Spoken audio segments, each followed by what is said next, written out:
BC bill ఆమోదం ఒక్క ప్రధాని మోదీతోనే సాధ్యమని ఎంపీ ఆర్ కృష్ణయ్య పేర్కొన్నారు. బీసీ సంక్షేమ సంఘం ఆధ్వర్యంలో నెల్లూరులో ఏర్పాటు చేసిన రౌండ్ టేబుల్ సమావేశంలో కృష్ణయ్య పాల్గొన్నారు.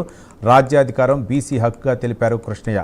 జనాభా ప్రాతిపదికన చట్టసభల్లో బీసీల ప్రాధాన్యం పెరగాల్సిన అవసరం ఉందన్నారు కృష్ణయ్య. సంఘం ఆధ్వర్యంలో దాదాపు 50 సంవత్సరాలుగా పోరాడి విద్యా హక్కు కోసం పోరాడి అనేక హాస్టళ్ళు, గురుకులాలు, స్కాలర్షిప్లు, ఫీజు రియంబర్స్మెంట్, లోకల్ బాడీ రిజర్వేషన్లు పెట్టి రాజ్యాధికారంలో వాటా కోసం పోరాడాం. ఇప్పటి వరకు దేశంలో ఎక్కడ లేని విధంగా మనం తెలుగు రాష్ట్రాల్లో 14,000కు పైగా ధర్నాలు, ర్యాలీలు, ఉద్యమాలు చేసి ఏ రాష్ట్రంలో లేని స్కీమ్లను ఈ రాష్ట్రంలో పెట్టివ్వడం జరిగింది. అందుకోసం ఇక్కడ ఇప్పుడు చివరి ఘట్టంగా బీసీ ఉద్యమం లెవెల్కి చేరింది.